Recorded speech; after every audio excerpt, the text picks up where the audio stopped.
सुंदर समरथ राम, सुंदर समरथ राम। करे हरे पाले सदा, सुंदर समरथ राम। सब हिते न्यारो रहे, सब में जिनको धाम। सुंदर समरथ राम, सुंदर समरथ राम। अंजन ये माया करी, आप निरंजन राय। सुंदर उपजत देखिए, बहुरो जाई बिलाय। सुंदर समरथ राम।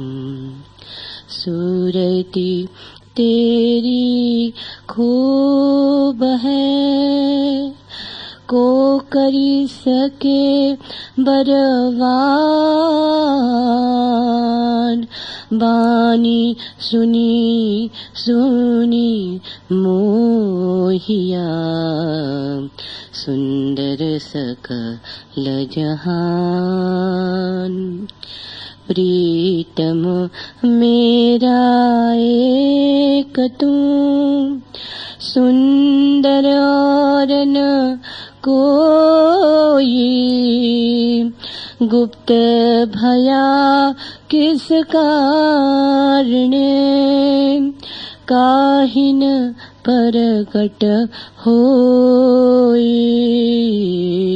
सुंदर समरथ राम, सुंदर समरथ राम। ऐसी तेरी साहिबी, जानी न सके कोई।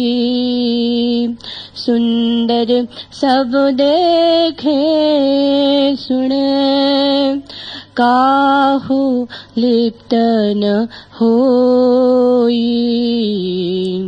वचन तहाँ पहुँचे नहीं, तहाँ न ज्ञान न ध्यान।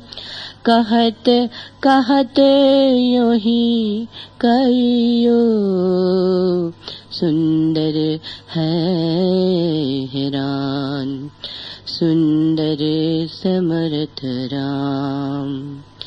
लौन पुतरी उदधि में, था हलेन को जाए। सुंदर था न पाइए, बीच ही गई बिलाए। सुंदर समरथ राम, सुंदर समरथ राम। हरि दर्शन की आस माई हो, हरि दर्शन की आस। कब देखो मेरा प्राणो स्नेही, नैन भरत दो प्यास माई हो, हरि दर्शन की आस। पल छीनाध घरी नहीं बिसरो सुमिरत सास उसास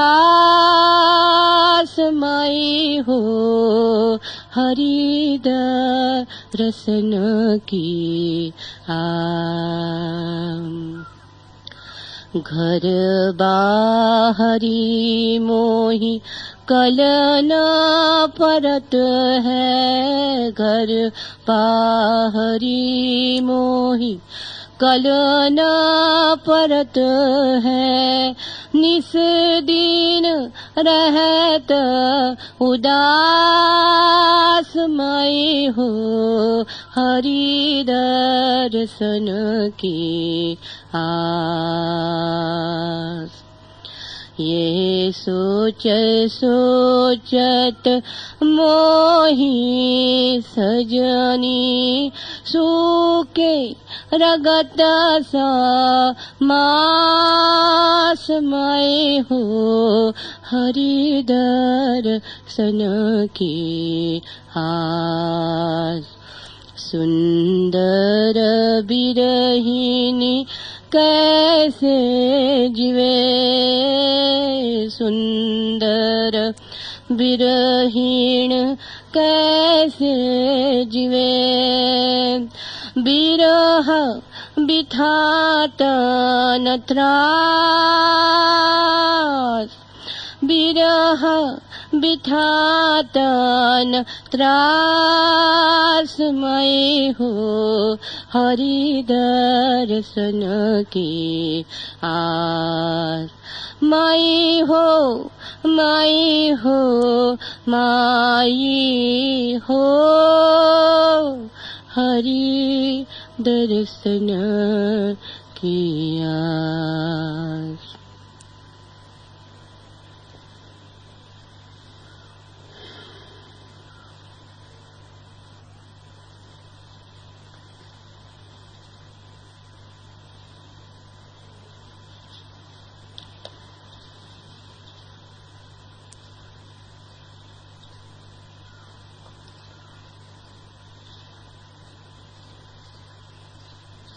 धर्म का प्रारंभ मनुष्य के विसर्जन में है। जब तक मनुष्य है तब तक परमात्मा नहीं। किसी मनुष्य ने कभी परमात्मा का दर्शन नहीं किया और न कभी कोई मनुष्य किसी परमात्मा का दर्शन कभी करेगा। वह असंभव है।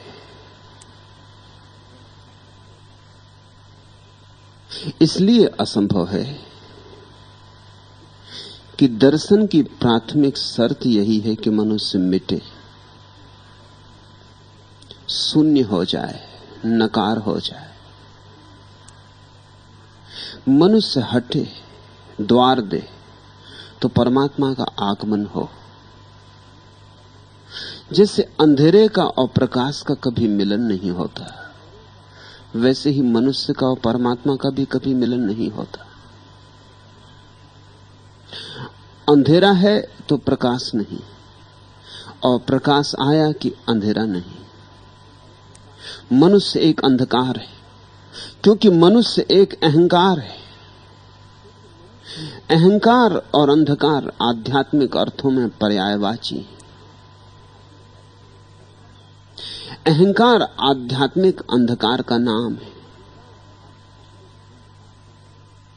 और जहां अंधकार है वहां अंधापन है, क्योंकि अंधकार में दिखाई नहीं पड़ता, सूझता नहीं। आदमी जीता है टटोलता टटोलता, किसी तरह जीता है जैसे अंधा आदमी जीता है, चलता है, दिखाई कुछ भी नहीं पड़ता। कहां से आते हैं दिखाई नहीं पड़ता, कहां जा रहे हैं दिखाई नहीं पड़ता, क्यों आए हैं दिखाई नहीं पड़ता, क्यों हैं दिखाई नहीं पड़ता। यही तो विडंबना है कि कुछ भी नहीं दिखाई पड़ता, फिर भी जीना पड़ता है। यही तो मनुष्य की व्यथा है, पीड़ा है, संताप है। और दिखाई तब तक नहीं पड़ सकता जब तक प्रकाश ना हो, लेकिन प्रकाश होते ही अंधकार नहीं बचेगा। या तो परमात्मा होगा या मनुष्य होगा। तो जो उसे खोजने चले हैं, एक बात ठीक से समझ लें कि खोज में अगर अपने को गंवाने की तैयारी हो तो ही खोज पूरी होगी। अगर अपने को बचाया तो तुम व्यर्थ ही खोज रहे हो। जैसे जैसे बचाओगे, जितना बचाओगे, उतनी ही खोज व्यर्थ है, असंभव है। एक शर्त पूरी करनी पड़ेगी, मिटने की शर्त। इसलिए तुमसे कहता हूं, धन्य भागी हैं वे जो मिटने को तैयार है। अध्यात्म आत्मघात है, अपने को पहुंच के मिटा डालना है। कोई बचे ही ना भीतर, जरा सी भी आहट न रह जाए तुम्हारी, किसी कोने कांतर में भी तुम दबे न रह जाओ। बस उसी क्षण, तत्क्षण भीतर शून्य पूरा हुआ कि पूर्ण का आगमन हुआ। एक तरफ शून्य का पूरा होना, दूसरी तरफ से पूर्ण का आना। युगपत घटते, एक ही साथ घटते। लेकिन मनुष्य की चाह कुछ और है। मनुष्य चाहता है परमात्मा को पालूं और मैं भी रहूं। मनुष्य की चाह असंभव है। मनुष्य चाहता है अंधेरा भी रहे और रोशनी भी हो जाए, अहंकार भी बचे और ब्रह्म बोध भी हो जाए। यह नहीं हो सकता। यह वस्तुओं का स्वभाव नहीं। अस्वाभाविक को मत मांगना, अन्यथा धर्म के नाम से तुम कुछ और करते रहोगे। धर्म तो बस अपने को मिटाने की प्रक्रिया है, अपने को गलाने की प्रक्रिया है। धर्म अपने को बनाने की प्रक्रिया नहीं है, अपने को सजाने की प्रक्रिया नहीं है। नहीं तो तुम्हारे पुण्य, तुम्हारे दान, तुम्हारे त्याग, व्रत, उपवास, नियम तुम्हें सजाएंगे, तुम्हें और भारी कर जाएंगे। तुम परमात्मा से और दूर हो जाओगे। और अक्सर ऐसा मैंने देखा है कि पापी उसके करीब और पुण्यात्मा उससे दूर, और अज्ञानी उसके करीब और ज्ञानी उससे दूर, और भोगी उसके करीब और त्यागी उससे दूर। ऐसा मेरा हजारों व्यक्तियों के जीवन में देखने का परिणाम, निष्कर्ष है। क्योंकि अज्ञानी को तो अकड़ नहीं होती। अज्ञानी तो कहता है मैं अज्ञानी, मैं कहां जान सकूंगा, मैं कैसे जान सकूंगा। बड़े बड़े ज्ञानी पड़े हैं, वे नहीं जान पाते। मेरी क्या बिसात, बस इसी में उसकी बिसात है, इसी में उसका बल है। पापी तो रोता है, उसके पास तो आंसुओं के अतिरिक्त और कोई संपदा नहीं। प्रार्थना कर सकता है, लेकिन पुण्य का कोई दावा नहीं। और प्रार्थना रुदन के अतिरिक्त और है क्या? प्रार्थना व्यवस्थित ढंग से रोना ही तो है, अज्ञात के चरणों में अपने आंसू गिराना ही तो है। लेकिन दावा नहीं हो सकता। इसलिए अक्सर पापी उसके करीब होता है पुण्यात्मा से, पुण्यात्मा दावेदार होता है। इतना मैंने किया है, उसके खाते बही में हिसाब किताब है, उसके पास गणित है। झुकने की उसकी तैयारी नहीं है, हकदार की तरह मांग करने आया है। इसलिए जीसस ने ठीक ही कहा है, जो अंतिम है वो प्रथम हो जाएंगे, और जो प्रथम है वो अंतिम रह जाएंगे। बेबूस सा लगने वाला वचन बड़ा अर्थपूर्ण है। पापी उसके करीब हो जाते, पुण्यात्मा उससे दूर हो जाते। और ध्यान रखना, मैं तुमसे ये नहीं कह रहा हूं कि तुम पाप करो, मैं तुमसे कह रहा हूं पुण्य करो, लेकिन पुण्य का दावा ना हो। मैं तुमसे ये नहीं कह रहा हूं कि अज्ञानी रहो, मैं तुमसे कह रहा हूं जानो, लेकिन जानने को दावा मत बनने दो। जानना तुम्हारे निर्दोषपन को विकृत ना कर पाए। ज्ञान तुम्हारी छाती पर बोझ की तरह होकर ना बैठ जाए। ज्ञान तुम्हें अकड़ाए ना। जीना अलग है, जानकारी के पीपे पर पीपे पीना अलग है। चतुर और पढ़े और लिखे, हमने जिस तरफ देखा उसी तरफ हमें दिखे, मगर अपने जाने हुए के मुताबिक रहते हुए, यानी शरीर के हुक्म पर न बहते हुए कम ही दिखे। इसलिए भाई, पढ़े भाई लिखे, इसलिए भाई पढ़े भाई लिखे भाई, अकड़ो मत। कोरे शब्दों की फांसी में अपने को जकड़ो मत। शास्त्र सुंदर है, छाती पर नहीं बैठ जाना चाहिए। गीता को पढ़ो एक काव्य की तरह।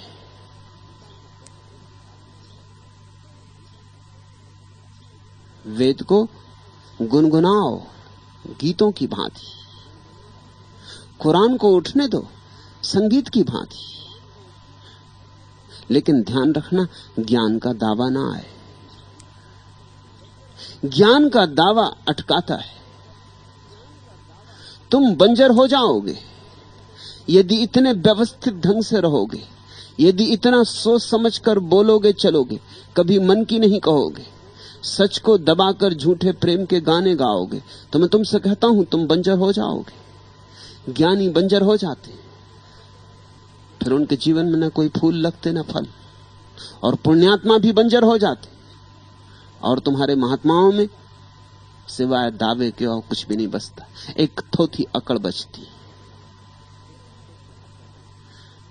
धर्म की राह पर चलने वाला सच्चा आदमी पापी जैसा विनम्र होगा, अज्ञानी जैसा निर्दोष होगा। और जहां पापी जैसी विनम्रता, अज्ञानी जैसा निर्दोषपन है, वहां मिटने की यात्रा शुरू हो गई।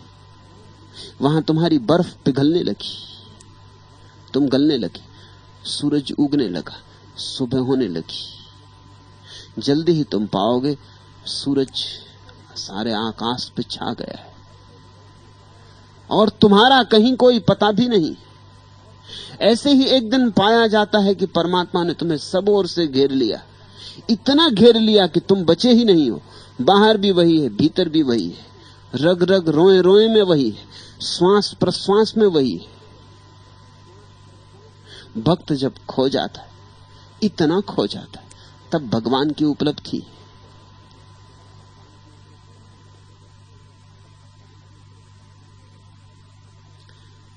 आज के सूत्र, करे हरे पाले सदा सुंदर समर्थ राम। ये सूत्र तुम्हें मिटाने के लिए हैं। ये सूत्र इशारे हैं कैसे मिटो। करे हरे पाले सदा सुंदर समर्थ राम। सुंदरदास कहते हैं, न तो तुम कुछ कर रहे हो, न तुमने कभी कुछ किया है, सब किया उसका है। तुम मुफ्त नाहक ही कर्ता बन बैठे हो। कर्ता अहंकार का भोजन है। मैंने यह किया, मैंने वह किया। तो जो आदमी जितना करने का फैलाव कर लेता है, उतना ही अकड़ जाता है। जिसने कुछ भी नहीं किया, जिसके पास कहने को कुछ भी नहीं कि मैंने यह किया, उसका अहंकार भी उतना ही छोटा होता है। कर्ता का विस्तार ही अहंकार का भाव है। तुमने एक किताब लिखी, कि तुमने एक मंदिर बनाया, कि तुमने उपवास किया, कि तुमने घर त्याग दिया, कि तुमने एक बहुत बड़ा महल खड़ा कर लिया, कि इतना धन कमाया, तुमने कुछ किया और अहंकार भरा। जड़ से काट डालो इसे। करे हरे पाले सदा सुंदर समर्थ राम। सुंदरदास कहते हैं करता भी वही, हरता भी वही, वही बनाता, वही मिटाता, वही संहारता। तुम बीच में मत आओ। राम परिपूर्ण रूप से समर्थ है, कुछ कमी नहीं है कि तुम्हें कुछ करना पड़े। इसी बात को अलग अलग फकीरों ने अलग अलग ढंग से कहा है। अजगर करे न चाकरी, पंछी करे न काम, दास मलूक का कह गए सबके दाता राम। मलूक कहते हैं जरा देखो तो आंख उठाकर। अजगर भी पड़ा रहता अपनी जगह तो भी भोजन मिल जाता है। पक्षी नौकरी चाकरी करने नहीं जाते।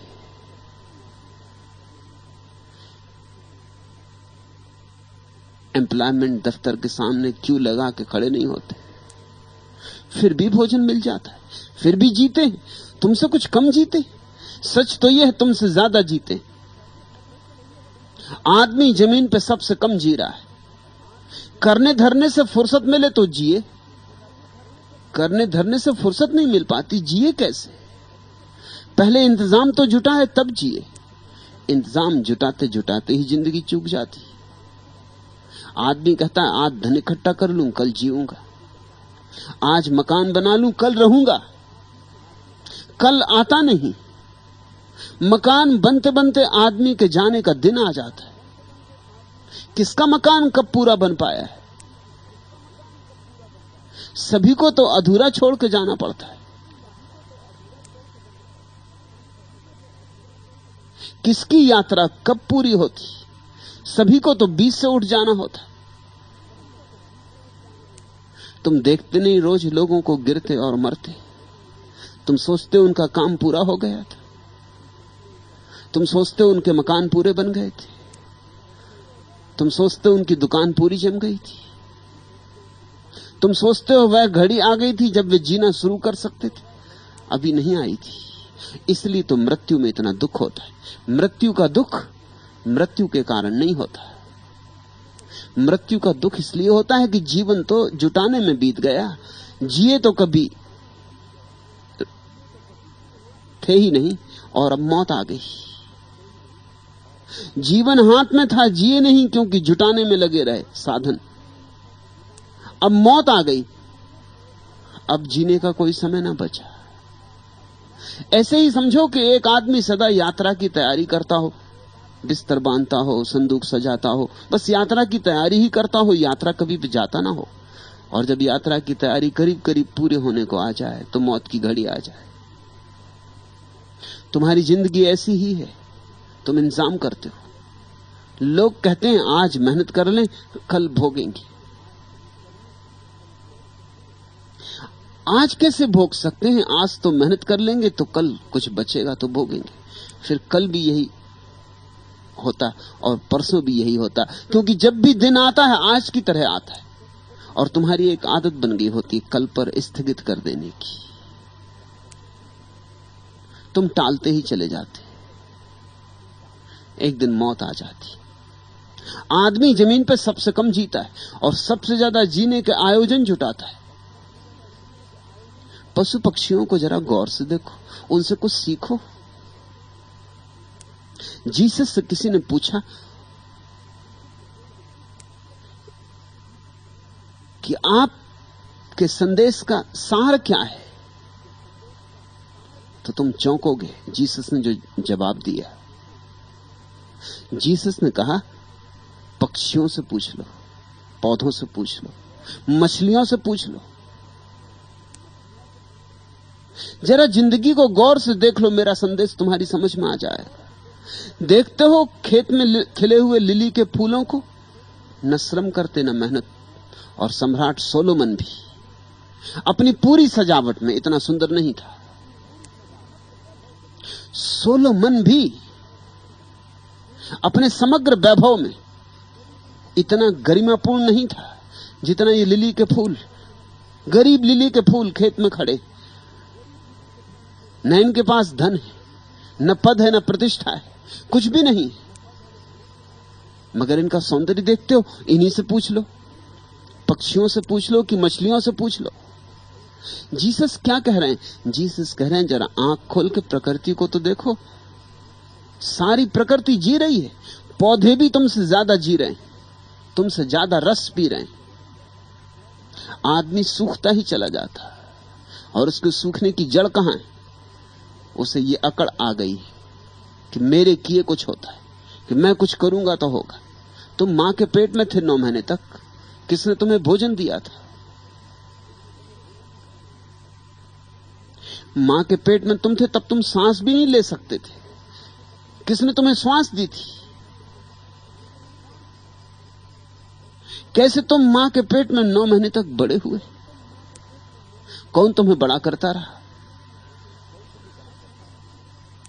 किसका सहारा था तुम्हें? तुम तो बिल्कुल असहाय थे। फिर कौन तुम्हें गर्भ के बाहर ले आया? और तुम गर्भ के पहले आओ बाहर कि मां के स्तन दूध से भर गए थे। किसने मां के स्तनों को दूध से भर दिया था? जैसे तुम्हारे आने के पहले तुम्हारे लिए सारा इंतजाम कोई जुटा रहा, कोई अदृश्य हाथ तुम्हें संभाले हुए। हाथ तो प्रतीक है, कोई अदृश्य नियम। उस नियम का नाम ही धर्म है, तुम्हें संभाले हुए।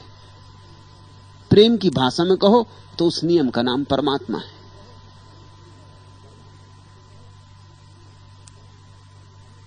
उसके हमने 4 हाथ बनाए ताकि चारों दिशाओं से तुम्हें संभाल ले।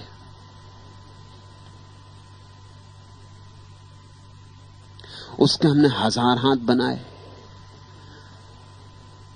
ताकि ऐसा ना हो हजारों लोग हैं, उसके हाथ कहीं एक जगह उलझे हों और कोई दूसरे को जरूरत पड़ जाए और हाथ खाली ना हो। कल मैं एक कविता पढ़ रहा था, लोगों के देखने के ढंग। जिनने कविता लिखी है उन्होंने लिखा है कि बेईमानी शुरू से ही हो गई। खुद के तो 4 हाथ बना लिए और आदमी को 2 दिए। एक महत्वपूर्ण प्रतीक को आलोचना का कारण बना लिया। खुद के तो 4 बना लिए और आदमी को 2 दिए। धोखा पहले से शुरू हो गया, स्वार्थ की शुरुआत हो गई। ईश्वर भी स्वार्थी है।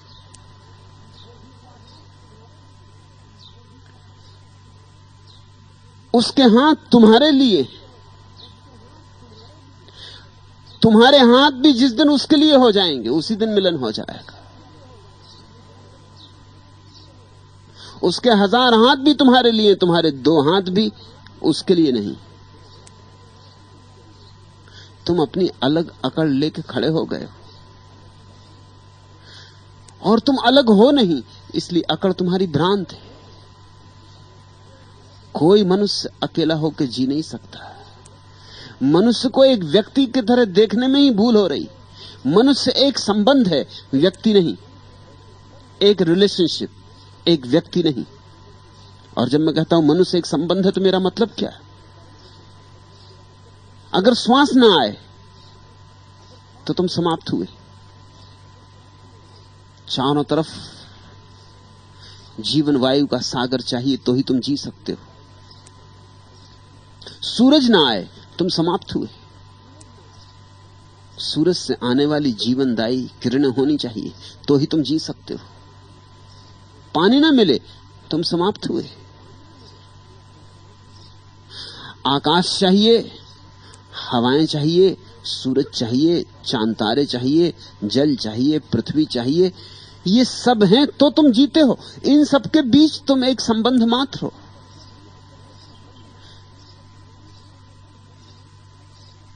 इन 5 तत्वों के तुम एक जोड़ हो, एक संबंध, एक संयोग।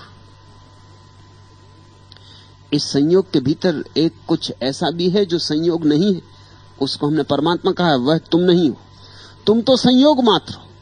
मिट्टी, आकाश, वायु, अग्नि, इनका जोड़। लेकिन तुम्हारे भीतर एक है जो तुम नहीं हो। उसको जानने के लिए तुम जब नहीं हो जाओगे पूरे, तभी संभावना का द्वार खुलेगा। रूप कहा माटी ने, वह तो मेरा ही है। रंग, किरण बोली, वह मैं ही सबको देती। रस, मैं ही बरसाता सब पर बोला बादल। प्राण, वात बोली, मुझको ही नहीं जानते। अति परिचय परिणाम अवज्ञा।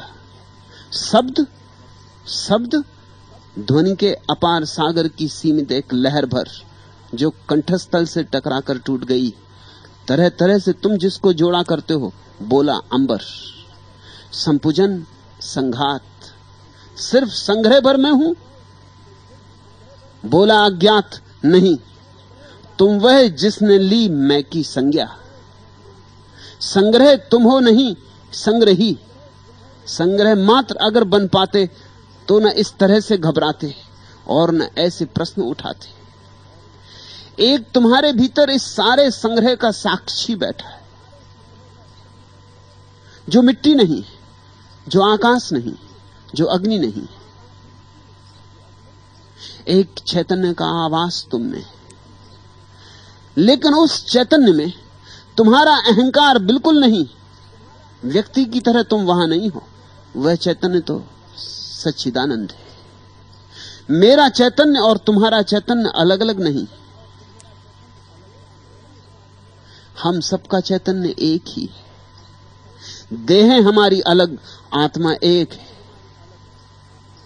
वाणी हमारी अलग, शून्य हमारा एक है। बोलें तो हम भिन्न भिन्न, हमारी बोलियां अलग, लेकिन मौन हो जाएं तो मौन थोड़ी भिन्न भिन्न होता है। यहां कितनी भाषाएं जानने वाले लोग मौजूद हैं। करीब करीब दुनिया की सारी भाषाओं को जानने वाले लोग यहां मौजूद हैं। बोलेंगे तो सब भिन्न भिन्न हो गए, लेकिन सब चुप होकर बैठ जाएं, शांत मौन, तो क्या जर्मन मौन अलग होगा जापानी मौन से? हिंदुस्तानी मौन अलग होगा चीनी मौन से? मौन तो एक ही होगा। भीतर शब्द के, रूप के, रंग के पार भी कुछ है, ज्ञात के पार भी कुछ है। उसका ही नाम परमात्मा है। वही करता, वही हरता, वही लेता, वही देता। सारा खेल उसका है, लेकिन तुम व्यर्थ ही बीच में आ जाते, और तुम्हारे बीच में आने से बड़ा उपद्रव हो जाता।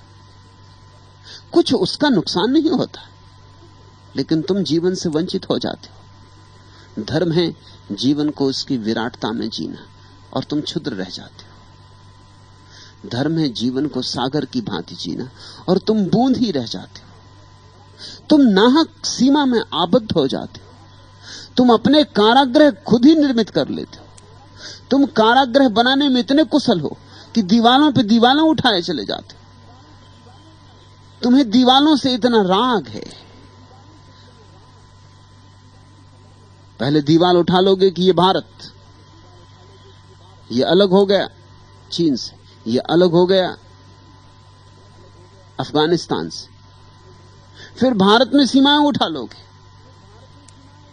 कि ये हिंदू, ये मुसलमान। फिर हिंदू 1000 सीमाएं उठा लेगा कि ये ब्राह्मण, ये शूद्र। फिर ब्राह्मण भी सीमाएं उठा लेगा कि कौन कानकुब्ज और कौन कौन, कोई चतुर्वेदी, कोई त्रिवेदी, कोई द्विवेदी। फिर उठती जाएंगी सीमाएं, और तुम देख रहे हो तुम क्या कर रहे हो। तुम छोटे होते जा रहे हो। आखिर में बचते हो तुम एक थोथा अहंकार, जिसमें कुछ भी नहीं बचा। विराट करो अपने को, सीमाएं तोड़ो। नहीं तुम ब्राह्मण हो, नहीं तुम शूद्र, नहीं तुम हिंदू, नहीं तुम मुसलमान, नहीं तुम भारतीय, नहीं तुम अफगानी। छोड़ो सीमाएं, तोड़ो सीमाएं, उठो पार। जितने तुम विराट होते चलो, उतने ही परमात्मा के निकट होते चलो। विराट होने से डरते क्यों? क्योंकि विराट होने में एक ही खतरा है, अहंकार नहीं बचता। अहंकार को बचाना हो तो सीमाएं खड़ी करनी पड़ती। अगर ब्राह्मण हो तो अकड़ सकते हो, हिंदू हो तो अकड़ सकते हो। अगर न हिंदू, न ब्राह्मण, न मुसलमान, न ईसाई, न भारतीय, न पाकिस्तानी, फिर अकड़ोगे कैसे? अकड़ को बचेगा क्या? आधार न रह जाएगा अकड़ का। इस आधार को तोड़ने के लिए पहला सूत्र, करे हरे पाले सदा सुंदर समर्थ राम, सभी ते न्यारो रहे सब में जिनको धाम। और वह सबके भीतर बैठा है और फिर भी न्यारा होकर बैठा है। मिट्टी भी नहीं है वह, अग्नि भी नहीं है, वायु भी नहीं है, सबके भीतर बैठा है और सबसे भिन्न होकर बैठा है। दृष्टा है सबका, साक्षी है सबका, देखने वाला है सबका।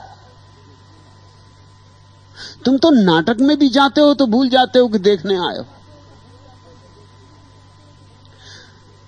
फिल्म देखने जाते हो, पर्दे पे कुछ भी नहीं होता, भली बात तुम्हें मालूम है कि पर्दे पे कुछ भी नहीं, कोरा पर्दा है, धूप छाया का खेल हो रहा है। लेकिन आंखें गिली हो जाती, आंसू आ जाते, हंसने लगते हो। कभी कोई बहुत उत्तेजक दृश्य आ जाता है तो एकदम कुर्सी पर उठंग हो जाते, एकदम रीढ़ सीधी करके बैठ जाते हो। हंस लेते, रो लेते, खुश हो लेते, उदास हो लेते, सब कर लेते, और मालूम है कि पर्दे पे कुछ भी नहीं, धूप छाया का खेल है। नाटक में भी भूल जाते हो कि तुम दृष्टा हो। तो जिंदगी के बड़े नाटक में अगर भूल गए तो कुछ आश्चर्य नहीं। ये बड़ी मंच है, इस पर बड़ा विराट अभिनय चल रहा है। इसमें सब अभिनेता हैं, सबने स्वांग रचा है।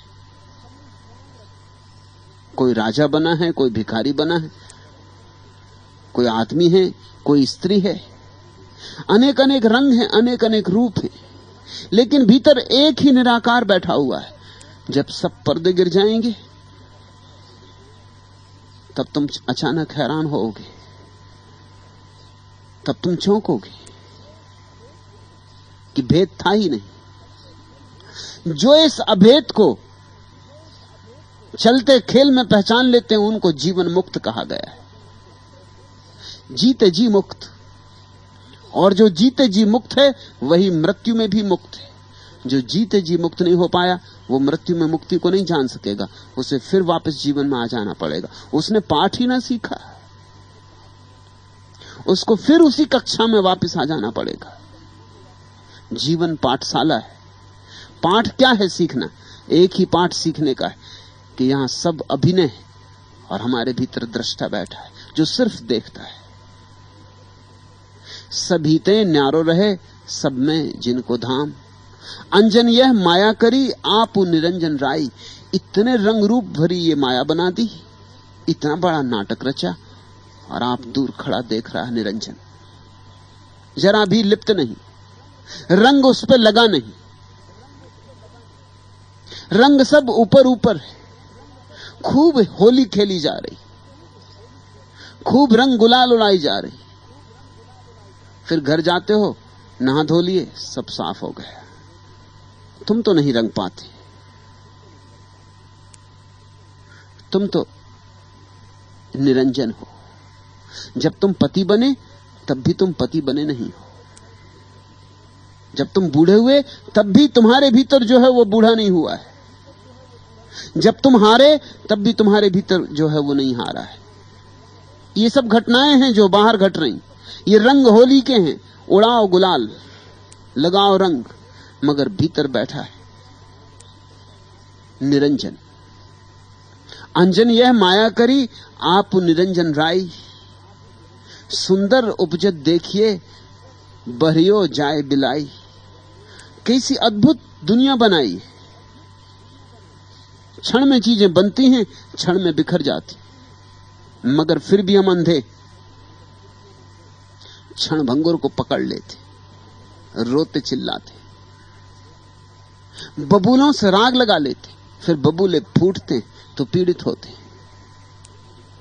सुंदर उपजत देखिए बहरियो जाए बिला। फिर तुरंत ही तो सब बिला जाता है, देर कहां लगती, सपने जैसा उठता है और विलीन हो जाता है।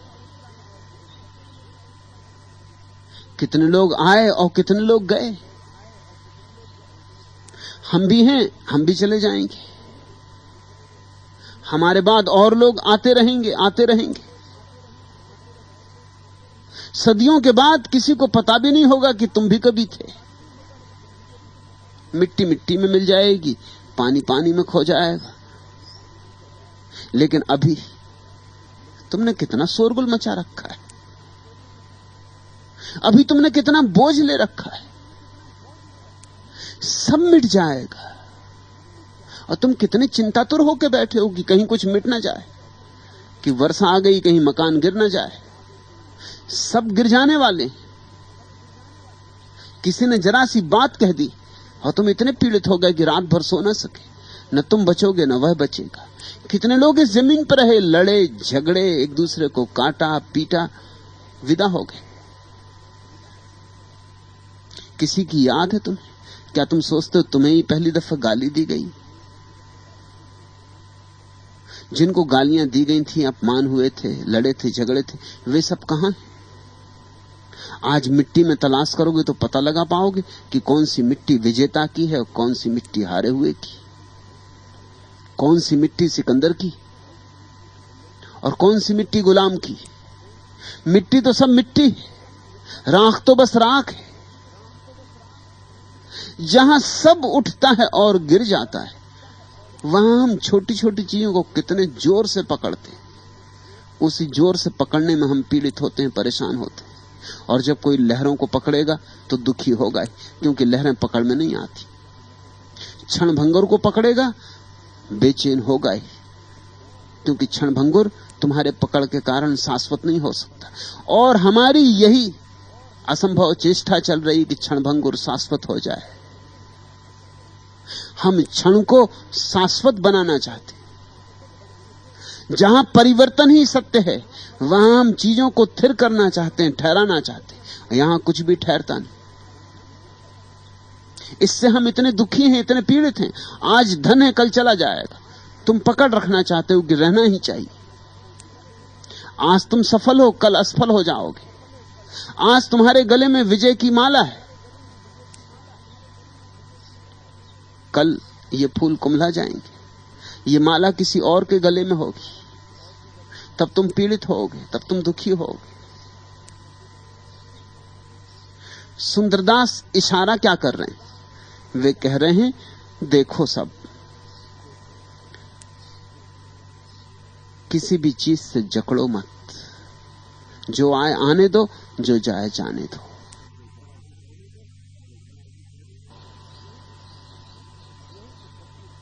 यहूदी फकीर झुस्या का बेटा मर गया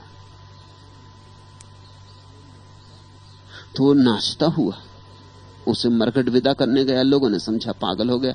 लोगों को शक था ही पहले से कि झुस्या पागल है, क्योंकि जब वो प्रार्थना भी मंदिर में करता था तो बाकी लोगों को मंदिर से हट जाना पड़ता था, क्योंकि इतनी उछल कूद मचा देता था। टेबल कुर्सियां गिरा देता, सामान तोड़ फोड़ देता। उसकी प्रार्थना क्या थी? पागलपन था। मगर सच्चाई यह थी कि जब वो प्रार्थना में डूबता था तो वो अपने में रह नहीं जाता था। फिर परमात्मा जो करवाता वही होता। लोग भाग के बाहर हो जाते थे मंदिर के, कि जो उसके बीच में आ जाए वही झंझट में पड़ जाए। और उसमें ऐसी शक्ति आ जाती थी जब वो प्रार्थना करता था कि 10 आदमियों को अकेला हराते। कई बार पकड़ने की कोशिश की थी लोगों ने, तो भीड़ की भीड़ को अकेला हराते। लोग सोचते ही थे कि ये पागल है, अक्सर ज्ञानी दीवाने मालूम पड़े।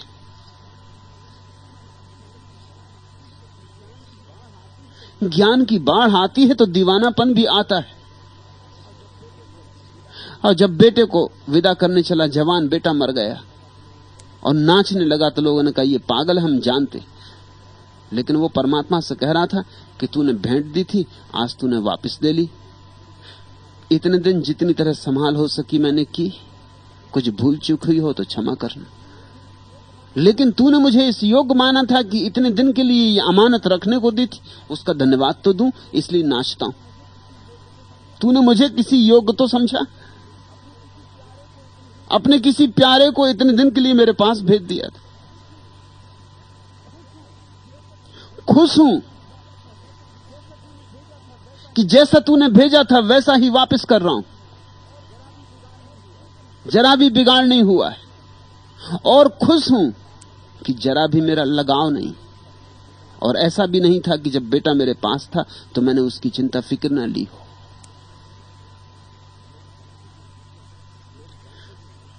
लोग जानते थे झुसिया का बेटे से बड़ा प्रेम था। शायद कम पिताओं का अपने बेटों से ऐसा प्रेम होता। उसने इसे बहुत चाहा था, लेकिन चाहत के भीतर एक निरंजन भाव था, एक साक्षी भाव था। परमात्मा की भेंट है तो चाहत है, लेकिन पकड़ रखने का कोई आग्रह न था। मेरा क्या है, अपना क्या है।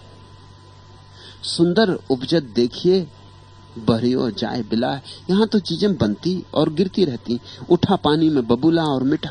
उठते देखो, गिरते देखो, मजे से देखो, मगर देखने वाले हो इतना स्मरण रखो, सूरत तेरी खूब है को करी सके बखान। बानी सुनी सुन मोहिया सुंदर सकल जहान। सुंदरदास कहते हैं जब साक्षी भाव को जाना तब तेरी सूरत पहचानी, वही उसकी सूरत। मूर्तियों में मत खोजो, मूर्तियों में तुम उसे न पाओगे, उसकी मूर्ति तुम्हारे भीतर छिपी,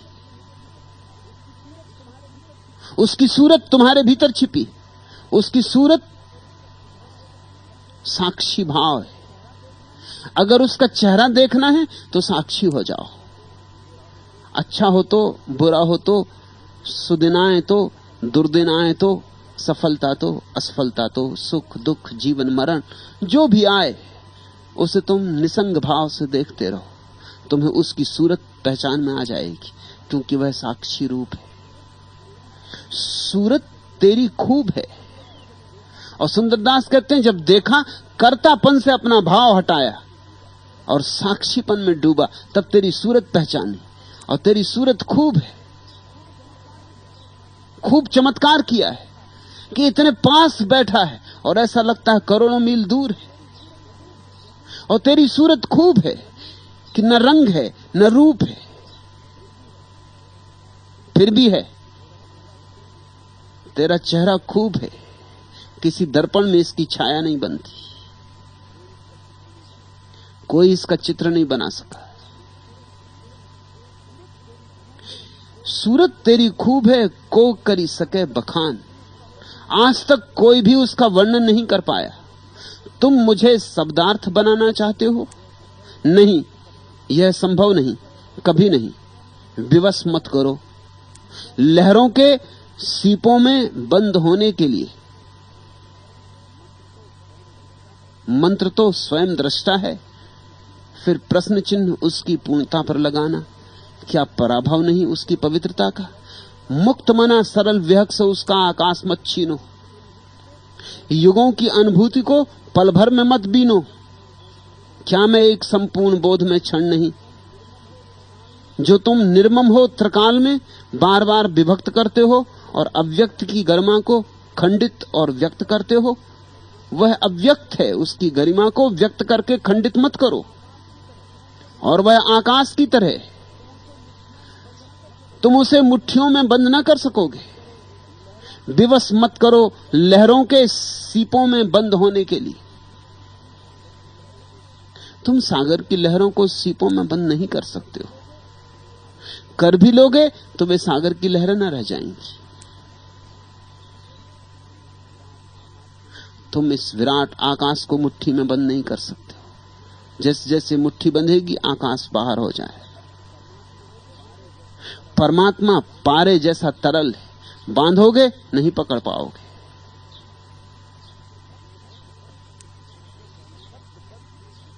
शब्दबद्ध तुमको करने का मैं दुस्साहस नहीं करूंगा। तुमने अपने अंगों से जो गीत लिखा है, विगलित लय में, नीरव स्वर में, सरस रंग में, छंद गंध में, उसके आगे मेरे शब्दों का संयोजन अर्थ समर्थ बहुत होकर भी मेरी क्षमता की सीमा में एक नई कविता सा केवल जान पड़ेगा। लय विहीन, रसरिक्त, निचोड़ा, सूखा भोंडा। ओ माखन सी, मानस हंसनी, गीत तुम्हारा जब मैं फिर सुनना चाहूंगा, अपने चिर परिचित शब्दों से नहीं सहारा मैं मांगूंगा। कान रूंध लूंगा, मुख अपना बंद करूंगा, पलकों में पर लगा समय आकाश पार कर, क्षीर सरोवर तीर तुम्हारे उतर पड़ूंगा। तुम्हें निहारूंगा नैनों से, जल मुक्ताहल तरल झड़ूंगा। शब्दों से उसे कहा नहीं जा सकता, चित्र उसके बनाए नहीं जा सकते। तुमने किसी नर्तकी को नाचते देखा? उसके नृत्य को तुम कैसे शब्दों में वर्णन करोगे? नहीं, कठिनाई है। तुमने अपने अंगों से जो गीत लिखा है, विगलित लय में, नीरव स्वर में, सरस रंग में, छंद गंध में, उसके आगे मेरे शब्दों का संयोजन अर्थ समर्थ बहुत होकर भी मेरी क्षमता की सीमा में एक नई कविता सा केवल जान पड़ेगा। लय विहीन, रसरिक्त, निचोड़ा, सूखा भोंडा। ऐसा नहीं कि मनुष्य ने प्रयास नहीं किया है परमात्मा के संबंध में उसे अभिव्यक्ति देने का। सारे शास्त्र इसी चेष्टा के परिणाम है, लेकिन कौन उसे कह पाया? शब्द बहुत छोटे, शब्द अति क्षुद्र। उस विराट को शब्द में लाने की सब चेष्टाएं हारती रही, हारती रहेंगी। कभी मनुष्य समर्थ नहीं हो पाएगा।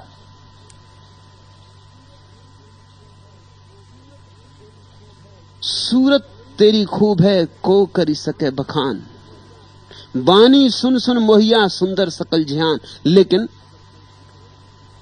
अगर कोई भीतर डुबकी मारे तो देख सकता है।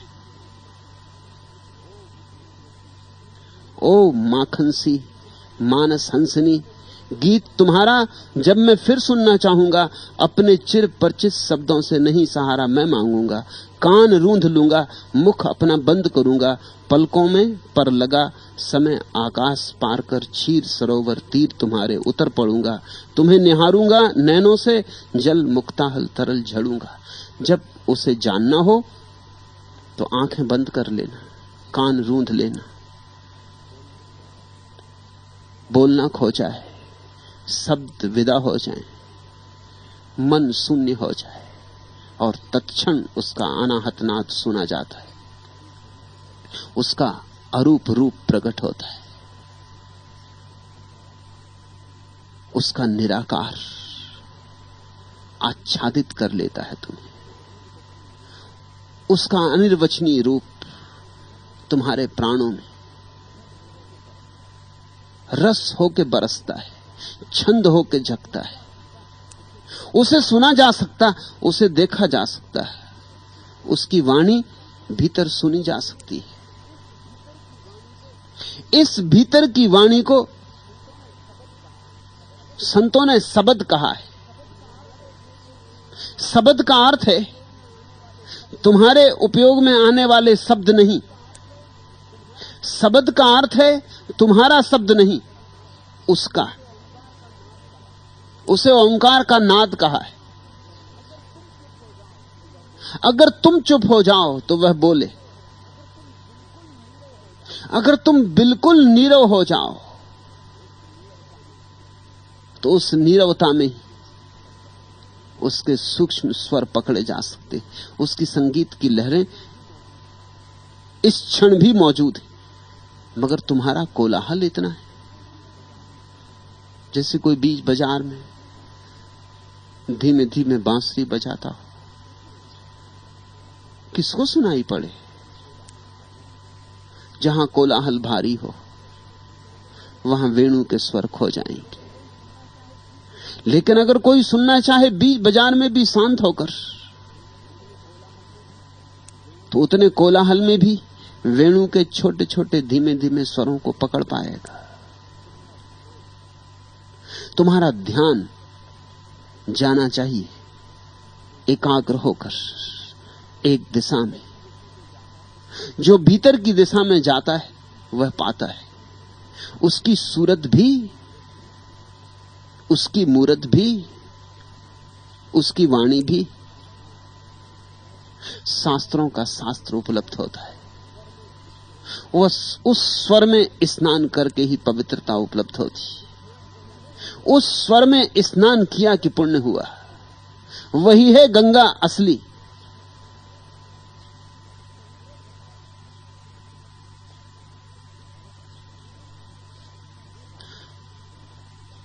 क्या करें? जब जिस क्षण में हारा हारा हारा मैंने तुम्हें पुकारा, तुम आए मुस्काए, मुझको रहे देखते, मुझको मिला सहारा। जब जिस क्षण में हारा हारा हारा मैंने तुम्हें पुकारा। हारो और पुकारो। जब जिस क्षण में हारा हारा हारा मैंने तुम्हें पुकारा, तुम आए मुस्काए, मुझको रहे देखते, मुझको मिला सहारा। जब जिस क्षण में हारा हारा हारा मैंने तुम्हें पुकारा। पुकारो उसे हार कर, पुण्य की अकड़ से नहीं, ज्ञान की अकड़ से नहीं, अज्ञान के बोध से, पाप की प्रतीति से। असहाय होकर पुकारो उसे। उसी पुकार में सारा कोलाहल खो जाएगा। उस पुकार का ही नाम प्रार्थना है। लेकिन ध्यान रखना, प्रार्थना तभी होती जब तुम हार कर पुकारो। जरा भी अकड़ ना हो, जरा भी दावा ना हो, जरा भी शिकायत ना हो, जरा भी आकांक्षा ना हो, मांग ना हो। सिर्फ इतना ही हो कि मैं भी हूं, यहां दूर परदेश में पड़ा और तेरे अतिरिक्त मेरा कोई सहारा नहीं। मैंने सब करके देख लिया, कुछ होता नहीं। अब तुझे पुकारता हूं। जैसे कोई डूबता हो सागर में और पुकारे, ऐसे हारे होकर पुकारो। बानी सुनी सुनी मुहैया सुंदर सकल जिहान। और जिसने उसकी वाणी सुन ली, शब्द सुना, एक ओंकार सतनाम। जिसने उस एक ओंकार को सुना वह मोह गया, वो सदा के लिए उसका हो गया। तुमने बीन बजाने वाले के सामने सर्पों को नृत्य करते देखा, वह कुछ भी नहीं। भीतर की बीन जब बजती है और तुम सुन लेते हो, तो जो नृत्य पैदा होता है वह शाश्वत है। समय और आकाश की सब सीमाओं को तोड़कर बहता जाता है। एक बार शुरू होता है तो फिर उसका कोई अंत नहीं। आदि तो है, अंत नहीं। प्रीतम मेरा एक तू, सुंदर और न कोई।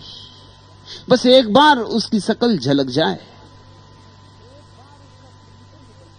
एक बार उसका प्रतिबिंब बन जाए भीतर। प्रीतम मेरा एक तू, सुंदर और न कोई। फिर बस वही एक प्यारा है और फिर कोई भी नहीं। फिर सब दृश्य खो जाते, सब दृश्य विदा हो जाते। फिर एक ही भाव सतत पकड़े रहता है। गुप्त भया किस कारणे काहि न प्रगट होई। सुंदरदास कहते मैं तुझसे पूछता हूं कि जैसा तू मेरे सामने प्रकट हो गया है, ऐसा तू सभी के सामने प्रकट क्यों नहीं हो जाता? तू गुप्त क्यों होकर बैठा है? परमात्मा गुप्त होकर नहीं बैठा है, हम आंख बंद किए बैठे उसकी तरफ ही व्यंग कर रहे हैं। परमात्मा तो मौजूद है, प्रकट है, मगर हम अंधे, उस पे कोई पर्दा नहीं, हमने अपनी आंखों पर पर्दा डाल रखा है। उससे मेल हो तो कैसे हो? तुमने कभी ख्याल किया, अगर कोई व्यक्ति अपनी आंखों पर काला चश्मा लगा के बात करता हो तो उससे बात करने में कठिनाई होती। तुमने ख्याल किया इस बात का? राजनीतिक अक्सर लगा लेते, राजगोपालाचारी लगाए रखते थे काला चश्मा, दिन में भी रात भी।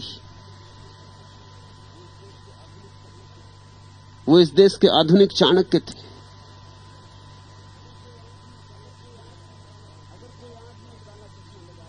अगर कोई आदमी काला चश्मा लगाए बैठा हो और तुमसे बात करे तो तुम्हें थोड़ी अड़चन होगी, बात करनी मुश्किल होती। उसकी आंख नहीं दिखाई पड़ती। आंख बिना देखे पता ही नहीं चलता वो जो कह रहा है सच में कह रहा है कि नहीं। उसकी आंख के भावों का पता नहीं चलता। वो कह कुछ रहा हो, सोच कुछ रहा हो। आंख झूठ नहीं बोलती, ओंठ तो झूठ बोल देते। ओंठों पे आदमी का कब्जा है, आंख पे आदमी का कब्जा नहीं। इसलिए कूटनीतिक काला चश्मा चढ़ा रखते। लेकिन अगर कोई आदमी काला चश्मा चढ़ाए बैठा हो तो उससे बात करना मुश्किल होती, कुछ अड़चन मालूम पड़ती। उसका काला चश्मा उतर जाए, बात सुगम हो जाती। परमात्मा तुमसे बोलना चाहता, लेकिन तुम्हारी आंखों पर तो बड़ा काला चश्मा है।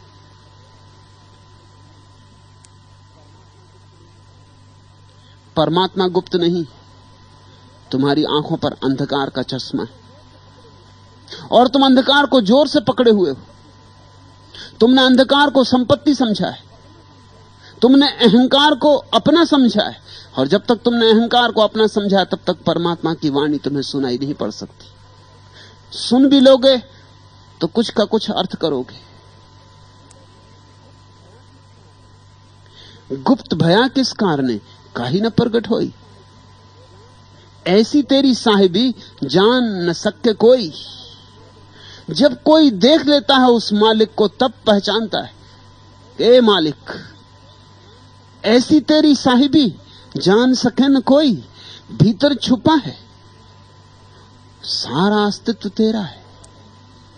तू ही फूलों को खिलाता, तू ही सूरजों को उगाता, तू ही बनाता, तू ही मिटाता।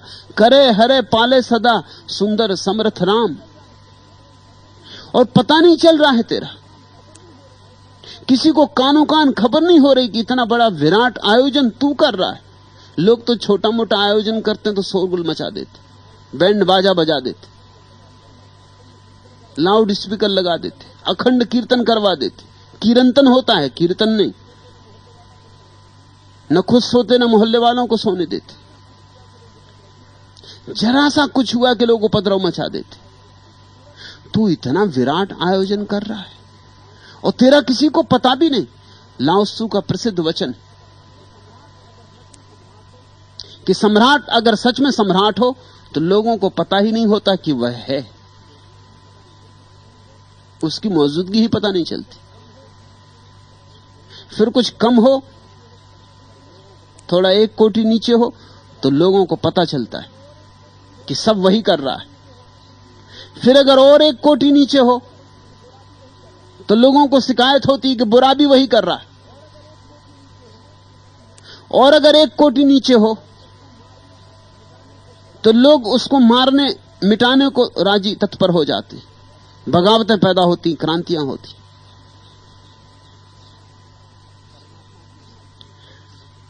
परमात्मा की मालकियत ऐसी है कि उसका पता ही नहीं चलता है। असल में मालकियत दिखानी तभी पड़ती जब तुम्हें खुद ही शक हो, तब तुम्हें उसकी घोषणा करनी पड़ती, नहीं तो कौन मानेगा। जब शक हो ही ना अपनी मालकियत में तो घोषणा नहीं करनी पड़ती। इसलिए जो सच में ही महान व्यक्ति होते, उनके पास जाके तुम्हें ऐसा नहीं लगता कि तुम छोटे हो, उनके पास जाके तुमको लगता है तुम भी महान हो। जो झूठे बड़े लोग होते, उनके पास जाके तुम्हें निरंतर लगेगा कि तुम छोटे हो गए। वे तुम्हें छोटा करने में आतुर होते, तुम्हें छोटा करके ही वे बड़े बने रहते। सच्ची महानता का लक्षण यही है कि ऐसे व्यक्ति की मौजूदगी में, ऐसे व्यक्ति के साथ तुम्हें पता ही नहीं चलेगा कि वह तुमसे विशिष्ट है। वह तुम्हें अपने साथ उठा लेगा, अपनी ऊंचाइयों पर उठा लेगा। वह तुम्हें गौरव देगा, सम्मान देगा, समादर देगा। परमात्मा ने इस पूरे अस्तित्व को ऊंचाई पर उठाया हुआ है। यहां छोटी से छोटी चीज का उतना ही सम्मान है जितनी बड़ी से बड़ी चीज का।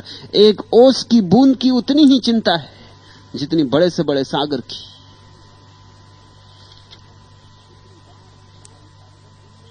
कितनी बार विचार उठा है, पारावार अगर दुनिया है तो मैं नन्ही एक बूंद से ज्यादा क्या हूं, और बड़े जो माने जाते वे भी छोटी एक बूंद से क्या ज्यादा हैं।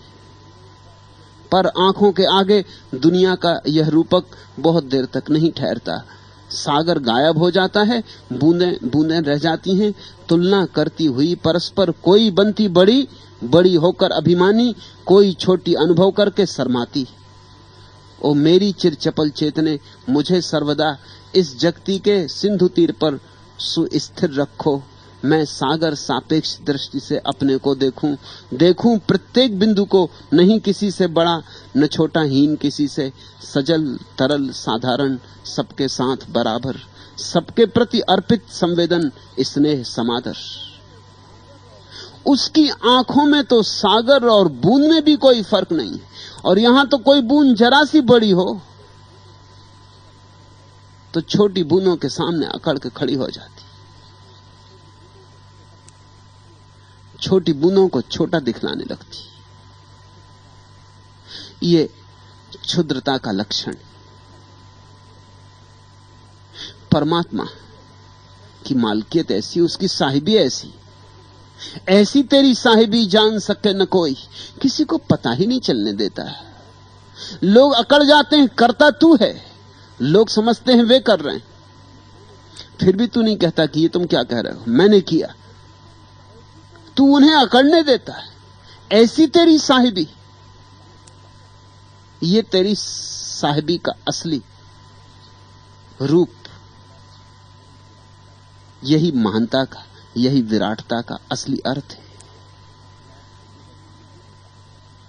लाओत्सु के वचन में यह भी कहा गया है कि सच्चा सम्राट करता तो खुद है, लेकिन प्रजा समझती हम कर रहे हैं, और वो प्रसन्न होता। सच्चा सद्गुरु करता है बहुत कुछ, लेकिन शिष्यों को एहसास होने देता वे ही कर रहे हैं।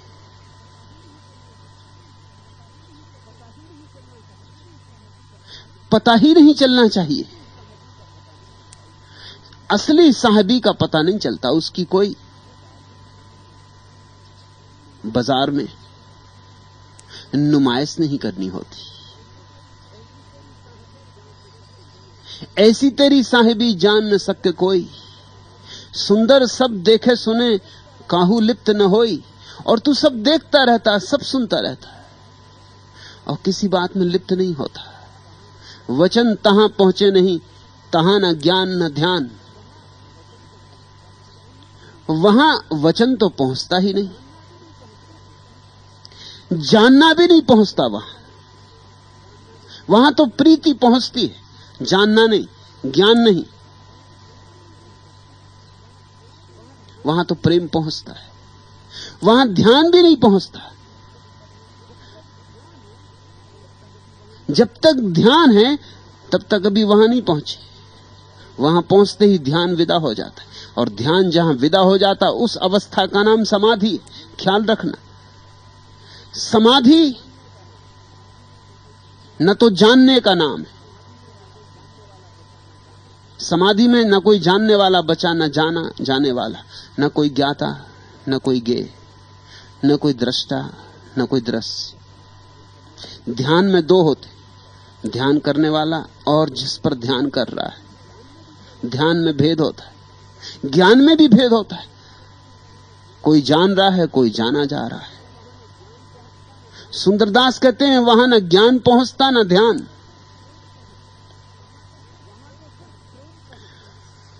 वहां तो सिर्फ प्रेम पहुंचता है, प्रीति पहुंचती है।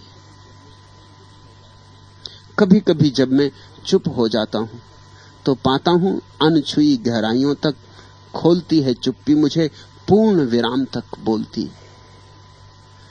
जब तुम्हारे भीतर सब चुप हो जाता है तब पूर्ण बोलता है, और प्रेम में ही सब चुप होता है। प्रेम मौन की एक अवस्था है। प्रेम को बोलना नहीं पड़ता, प्रेम तो बिना बोले ही अपनी बात कह जाता है। जब दो व्यक्ति प्रेम में होते हैं तो चुपचाप उनका पास बैठना काफी होता है। बात तो तब करनी होती है जब चुपचाप बैठना काटता है।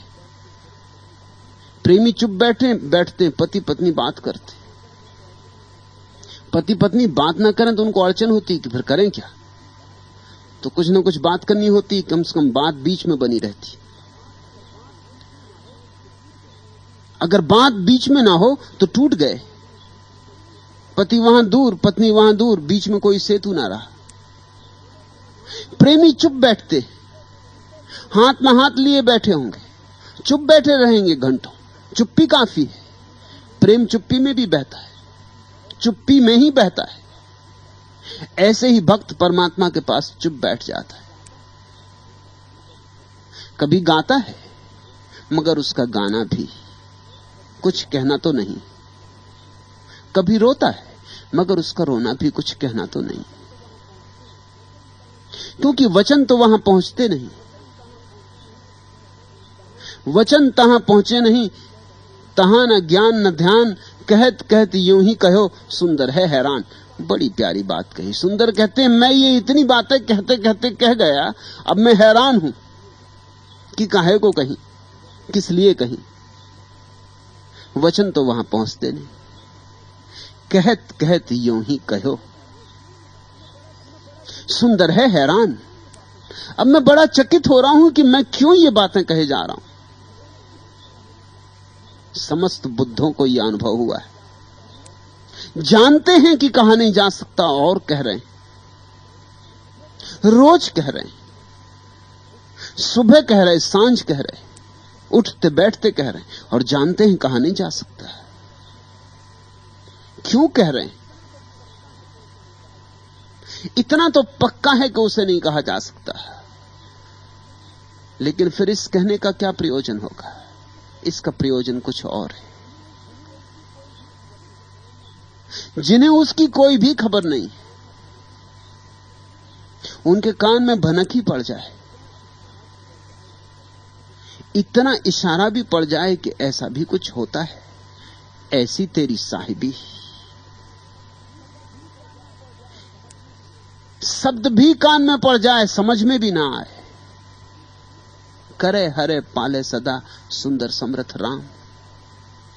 बीच की तरह शब्द पड़ा रह जाएगा, कब काम में आ जाएगा कुछ कहा नहीं जा सकता।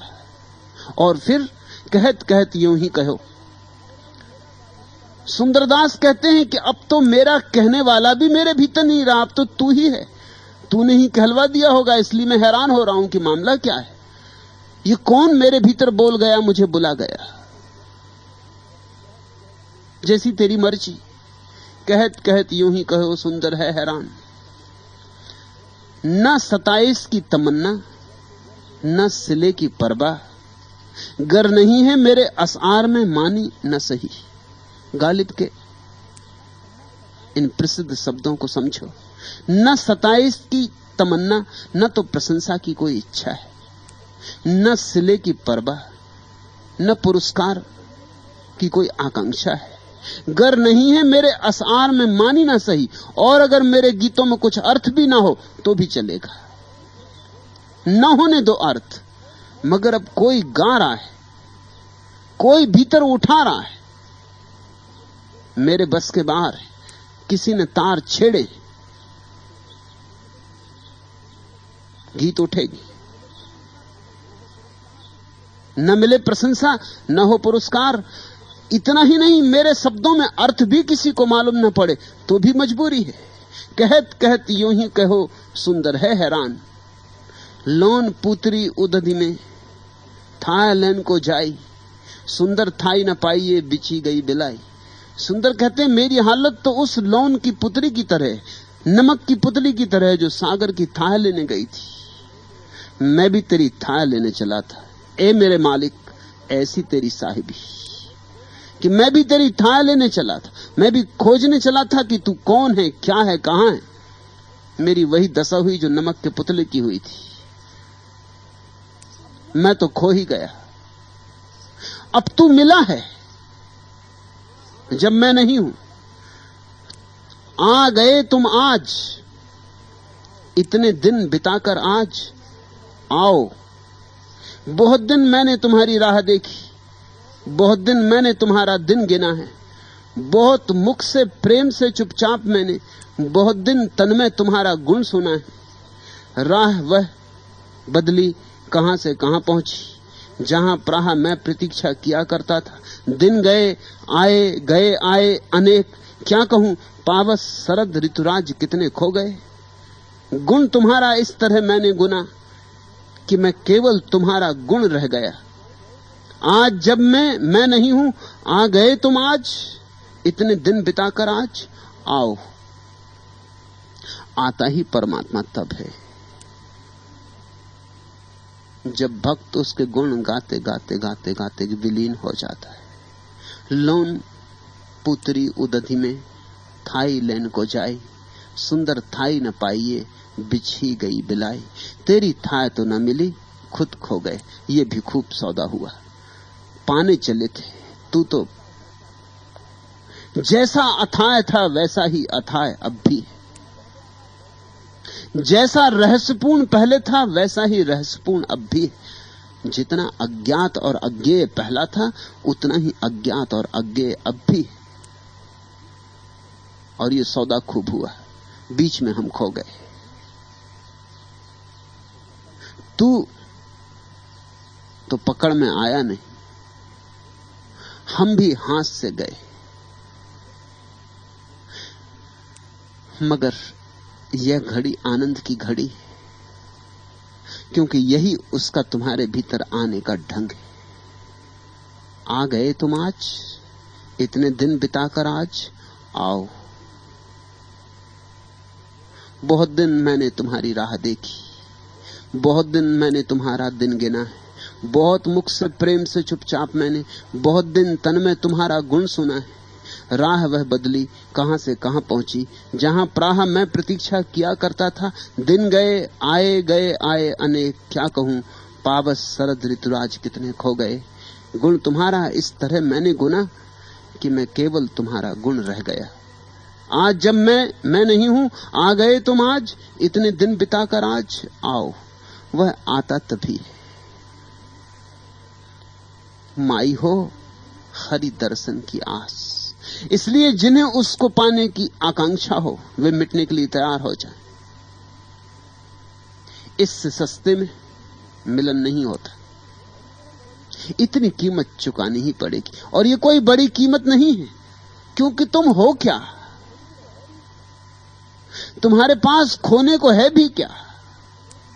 एक भ्रांति है, एक छाया हो तुम, एक माया हो तुम, मिट्टी पानी का एक जोड़।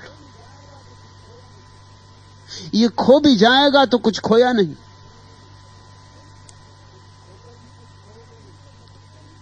तुम खोकर भी कुछ खोओगे नहीं। तुमने अपने को बचाकर ही सब खो दिया है। तुम अपने को खोदोगे तो सब पालोगे। माई हो हरि दर्शन की आस,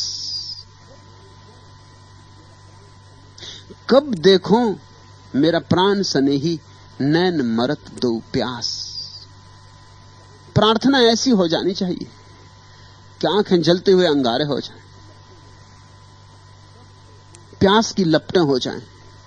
कब देखो मेरा प्राण सनेही, वो प्राण प्यारा कब मिले। नैन मरत दो प्यास, आंखें धुंधली होने लगे, आंखें मरने लगे, आंखों की ज्योति खोने लगे, उसकी राह देखते देखते आंखें पथरा जाएं। ए दीदिए गिरियां, क्या कहिए इस प्यार भरे अफसाने को, एक समा जली बुझने के लिए, एक फूल खिला मुरझाने को। मैं अपने प्यार का दीप लिए आफाक में हरसू घूम गया, तुम दूर कहीं जा पहुंचे थे आकाश पे जी बहलाने को। वो फूल से लम्हे भारी हैं अब याद के नाजुक सानों पर, जो प्यार से तुमने सौंपे थे आगाज में एक दीवाने को। एक साथ फला हो जाने से एक जश्न तो बरपा होता है, यूं तन्हा जलना ठीक नहीं, समझाए कोई परवाने को। ऐसे भी हम जल रहे हैं, ऐसे भी हम चिता पर रखे, ऐसा भी हमारा जीवन लपटों के अतिरिक्त और क्या है। जलने की कला सीखो। जलना है तो उसके साथ जलो, उसके लिए जलो। एक साथ फना हो जाने से एक जश्न तो बरपा होता है, उसके साथ जलने से, उसके लिए जल जाने से एक उत्सव तो घटित घटता है। एक साथ फना हो जाने से एक जश्न तो बरपा होता है, यूं तन्हा जलना ठीक नहीं, समझाए कोई परवाने को। ऐसे अकेले अकेले जलने में कोई सार नहीं है, उसकी ज्योति में मिला दो अपनी ज्योति, उसके साथ चलो। ए दीदिए गिरियां, क्या कहिए इस प्यार भरे अफसाने को, एक समा जली बुझने के लिए, एक फूल खिला मुरझाने को। ये सब फूल मुरझा ही जाएंगे, ये सब समाएं बुझ ही जाएंगी, मौत तो आनी ही है। इस फूल को चढ़ा दो उसके चरणों पर, इस दिए को चढ़ा दो उसके सागर में, और तुम पाओगे कि चढ़ाते ही फूल अमर हो गया, फिर नहीं कुमलाएगा, फिर नहीं मुरझाएगा। और दिए का निर्वाण किया उसके सागर में कि बस दिया शाश्वत हो गया, फिर इसकी ज्योति बुझने वाली नहीं। बिन बाती बिन तेल, फिर ये जलेगी, जलती रहेगी। माई हो हरि दर्शन की आस, कब देखो मेरो प्राण स्नेही, नैन मरद दो प्यास। पलछिन आध घरी नहीं बिसरो, सुमिरत सांस उसास। जब श्वास में प्रश्वास में, आती श्वास में जाती श्वास में उसका ही स्मरण समा जाता है। जब पलछिन आध घरी नहीं बिसरो, और जब एक क्षण को भी भूलना नहीं होता, जब भूलना होता ही नहीं, भूलना भी चाहो तो भूलना जब नहीं होता,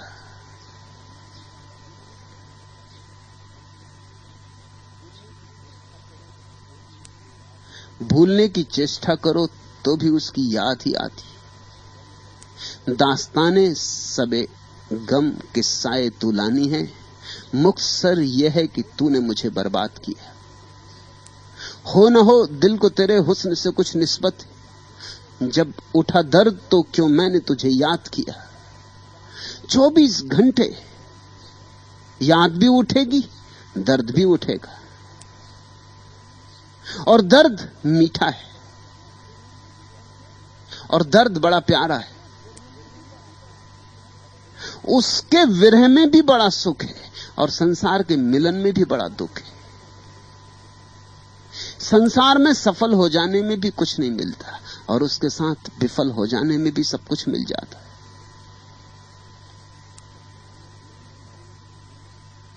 सखी कितने दिन और नाचेंगे यूं ही बिना मेघ मोर, सखी कितने दिन और। धरती है गूंगी, बहरा आकाश, संशय के द्वारे बैठा विश्वास। रातों के घर में सोएंगे भोर, सखी कितने दिन और। अजगर से पथ के चंगुल में गांव, सहमे से मृग के छोने से पांव। अधरों को चुपने गीत लिए चोर, सखी कितने दिन और। बैठ गई सर के गहरे में प्यास, कहती है तट से लहरें उदास। हम तुमको बांधे किस्मत की डोर, सखी कितने दिन और। नाचेंगे यूं ही बिना मेघ मोर, सखी कितने दिन और। प्रतिपल याद सघन होती चले, श्वास श्वास में समाविष्ट होने लगे। शेख फरीद के जीवन की प्रसिद्ध घटना, स्नान करने नदी जाते, एक जिज्ञासु ने राह में पूछ लिया परमात्मा कैसे मिले। फरीद ने कहा आ मेरे साथ, नदी पर स्नान करेंगे, जहां तक तो बनेगा स्नान करने में ही बता देंगे, नहीं तो फिर पीछे स्नान के बाद घाट पे बैठ के समझा देंगे। आदमी थोड़ा डरा, स्नान करने में बता देंगे, ये आदमी पागल तो नहीं है। फिर सोचा फकीरों की बातें तो ऐसी होती हैं रहस्यपूर्ण, होगा कुछ मतलब। चला गया, दोनों स्नान करने उतरे।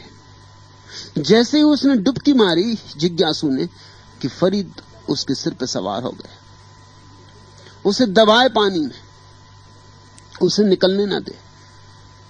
फरीद तो मस्त फकीर था, मजबूत आदमी था। जिज्ञासु तो जैसा जिज्ञासु होता है वैसे ही होगा, दार्शनिक चित्त का रहा होगा, चिंता फिक्र में वैसे ही दुबला रहा होगा। लेकिन जब जान पे बनाए तो दुबले पतले आदमी में बड़ी ताकत आ जाती। जीवन मरण का सवाल था, लगाई पूरी ताकत उसने और अंततः फरीद को फेंक दिया दूर।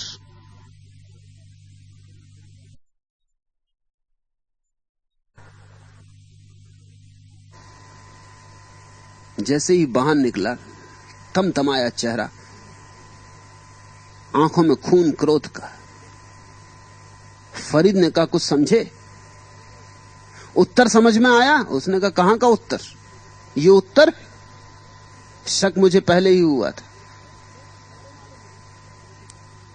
तुम हत्यारे मालूम होते हो, लोग समझते हैं तुम पहुंचे हुए परमहंस हो। फरीद ने कहा ये बात पीछे कर लेंगे, पहले ये बता कहीं भूल ना जाए तो जब मैं तुझे नीचे पानी में दबाया था तो कितने विचार तेरे भीतर थे? उसने कहा कितने विचार? ये कोई मौका है विचार करने का? एक ही विचार था कि किसी तरह एक श्वास कैसे मिले। फरीद ने पूछा ये विचार भी कितनी देर टिका? उस आदमी ने कहा ये भी ज्यादा देर नहीं टिका। फिर ये विचार नहीं रहा, ये फिर रोए रोए में समा गया। फिर तो सारा प्राण यही बन गया कि एक श्वास कैसे मिले। और ये सवाल नहीं रहा कि जिसको बैठ के हल किया जाता है, ये जीवन मरण की बात थी। पूरी ताकत लग गई, और मैंने लगाई ऐसा भी नहीं कह सकता, लग गई। फरीद ने कहा बस यही मेरा उत्तर है। जिस दिन परमात्मा को पाने की ऐसी आकांक्षा होती, जैसे कोई पानी में डुबाए और एक श्वास पाने की आकांक्षा उठे।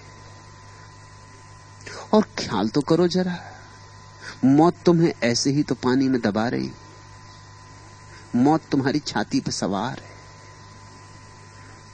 तुम मौत के पंजे में हो, उसका पंजा, उसकी गिरफ्त तुम्हारी गर्दन पर रोज गहरी होती जा रही। मौत तुम्हें निचोड़ डालेगी, मौत रोज करीब आती जाती। जब भी कोई अर्थी निकलती है, तुम्हारी ही अर्थी निकलती है, और जब भी मरघट पे कोई चिता जलती, तुम्हारी ही चिता जलती। आज तुम किसी को ले गए हो मरघट, कल कोई और तुम्हें ले जाएगा। जरा सोच लो, ये तुम्हें बोध साफ हो जाए कि जिंदगी मौत से घिरी है। ये जिंदगी क्षण भंगुर है और चारों तरफ मौत ने घेरा डाला है, और हार इस जिंदगी की सुनिश्चित है इसके पहले की जिंदगी हारे, किसी और जिंदगी को जान लेना जरूरी। ये जीवन इसके पहले की मौत बुझाए, किसी शाश्वत जीवन की ज्योति को पा लेना जरूरी है। पल छिन आध घड़ी नहीं बिसरो, सुमृत सांस उसास। घर बाहर मोहि कल न परत, निस्दिन रहत उदास।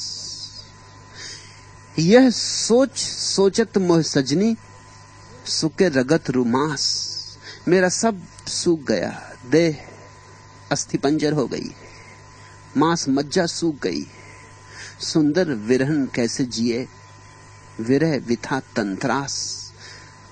शरीर के रोए रोए में विरह की व्यथा छा गई। इस जीवन को कैसे जिए, यहां जीवन तो है ही नहीं। जीवन तो उस प्यारे के साथ है, और मजा यह है, ऐसी तेरी साहिबी कि तू भीतर बैठा है, और मजा यह है कि तू पास से भी पास है, और हमने दूर से भी दूर समझ लिया है। और मजा यह है कि हम व्यर्थ ही चिंतित हो रहे हैं और परेशान हो रहे हैं। करे हरे पाले सदा सुंदर समर्थ राम, और तू सब कर रहा है। हमारी हालत वैसी ही है जैसे एक सम्राट शिकार करके लौटता था राजमहल को।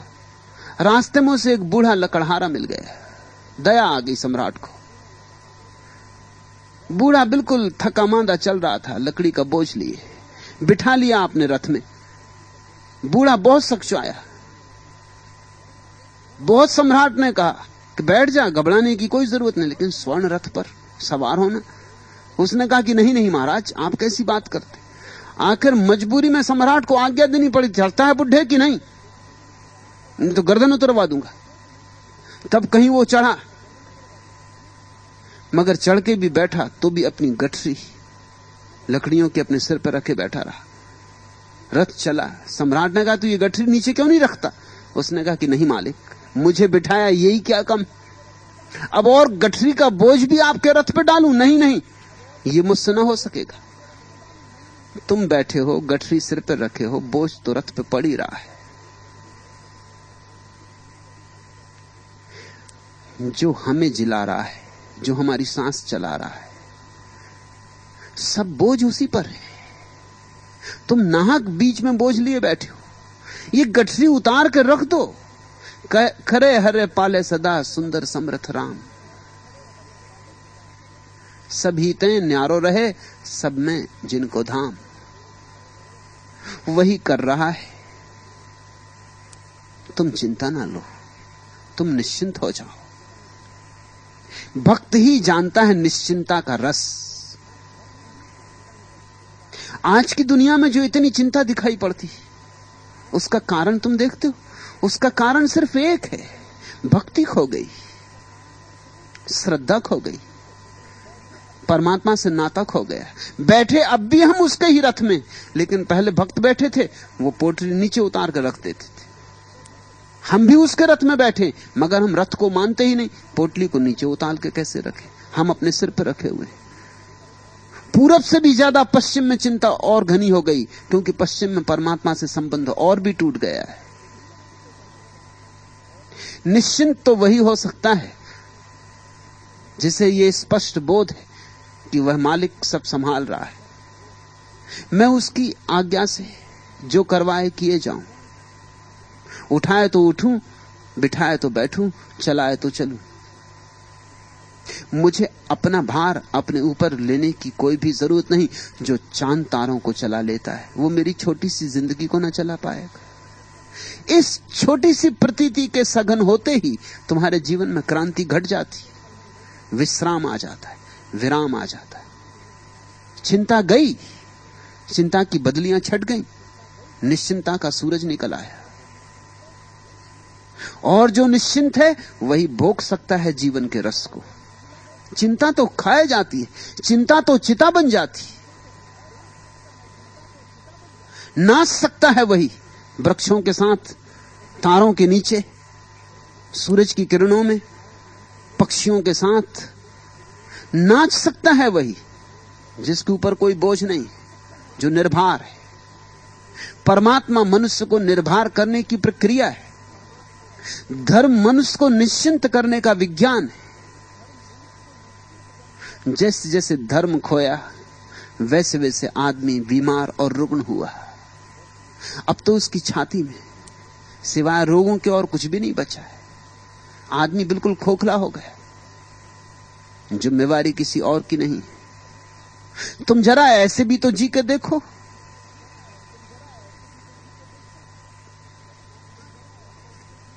जब आकाश घिरा हो और भयंकर लगता हो, जब रह रहकर कंप तुम्हारे मन में जगता हो, पांवों के नीचे की धरती खिसक रही सी हो, आसपास की सारी दुनिया सिसक रही सी हो, ऐसे समय अकेले ही तुम गाकर तो देखो।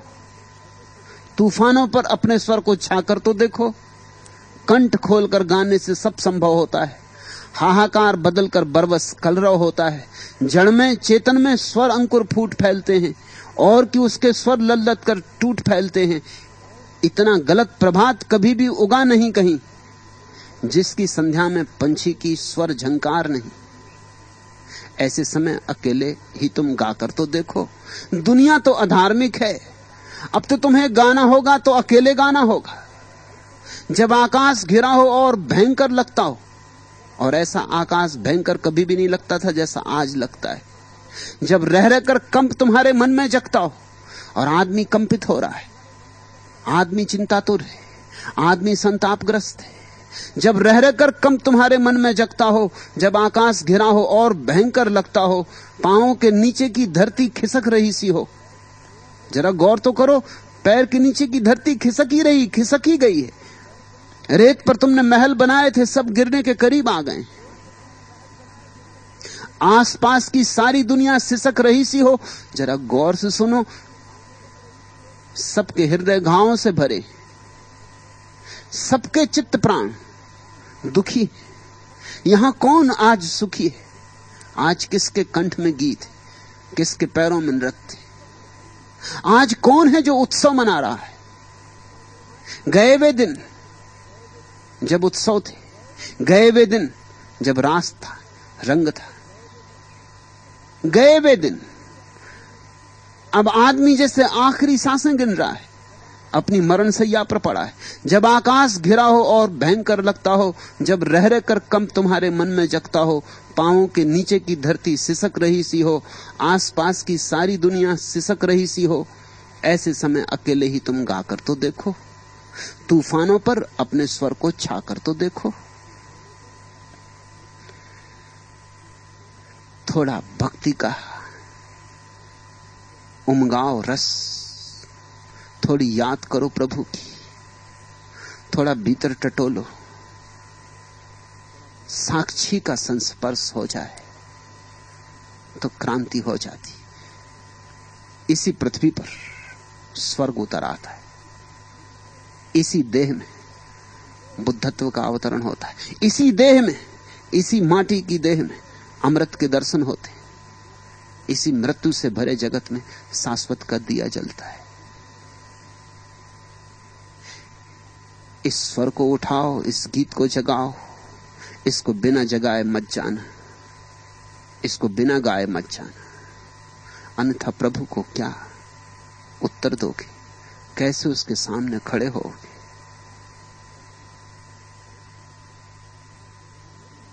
इसके पहले कि मौत आए, जीवन में श्रद्धा आ जानी चाहिए। इसके पहले कि मौत तुम्हारे द्वार पर दस्तक दे, तुम्हारे प्राणों में परमात्मा की दस्तक सुनाई पड़ जानी चाहिए। किसी भी कीमत पर हो, परमात्मा की तलाश जरूरी है, क्योंकि और सब तलाशें व्यर्थ हैं। जीसस ने ठीक ही कहा है, तुम सारी दुनिया के साम्राज्य के मालिक हो जाओ, लेकिन अगर अपनी आत्मा खो दी तो तुमने पाया क्या? और तुमने अगर अपनी आत्मा पाली और सब भी खो दिया तो कुछ भी नहीं खोया है। आज इतना है।